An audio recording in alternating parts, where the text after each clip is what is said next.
16 to 80mm f4 or 16 to 55mm f2.8. Which one is the best for you? If we compare both lenses, the 16 to 80mm f4 is cheaper, it's lighter, you can zoom further, and it has OIS, which is especially useful if you also want to shoot some video. Having said all that, let's look at some samples and compare the final results. First of all, let's see if the extra zoom really makes a big difference. This is an image shot at 16mm. Now, this is what you get when using the 16 to 55mm and you zoom all the way in at 55mm.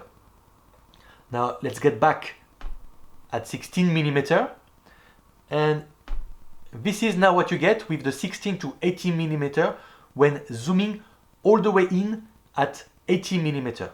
If we take a step back and we look at the difference in crop compared to the image at 16mm, this is what we get. Personally, I don't think this is a big difference. If you are using the 16 to 55mm at 55mm, there is definitely enough megapixels on all the modern Fujifilm camera for you to crop a little bit in post and obtain the same result.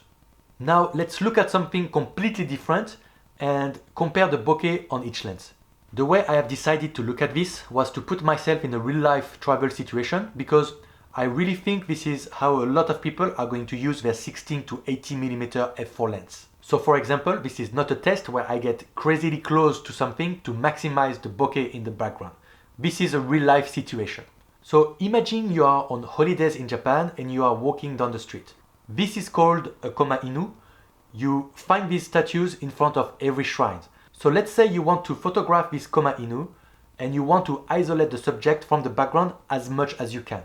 To do that, I am going to use each lens at their maximum aperture, zooming in as much as I can. This is what the image looks like with the 16 to 80mm shot at 80mm at f4. And this is what the image looks like with the 16 to 55mm shot at 55mm at f2.8. If I look at the details in the middle of the frame, I find the 16 to 55mm a tiny bit sharper, but the difference is really marginal in the grand scheme of things. On the other hand, if I look at the foot in the bottom left corner, the 16 to 55mm is much sharper than the 16 to 80mm, justifying its higher price tag. But again, if you apply a vignette to all your vacation pictures when you come home, what is the point of corner sharpness in the first place? So let's compare the bokeh now. Obviously, the f2.8 lens has, as expected, the advantage here over the f4 lens. But to be fair, the 16 to 55mm f2.8 has never been a favorite of mine as far as bokeh is concerned. I think it makes a lot of sense to consider the 16 to 80mm f4 for your day-to-day shooting in bright sunlight condition, and then you just throw one of the primes into your bag, for example 35mm f1.4 for these situations in which having a razor thin depth of field is the most important thing for you, or if you are going to be shooting in low light conditions. Alright, I think we are done for this video. The bottom line for me is the 16 to 80 is a great travel companion.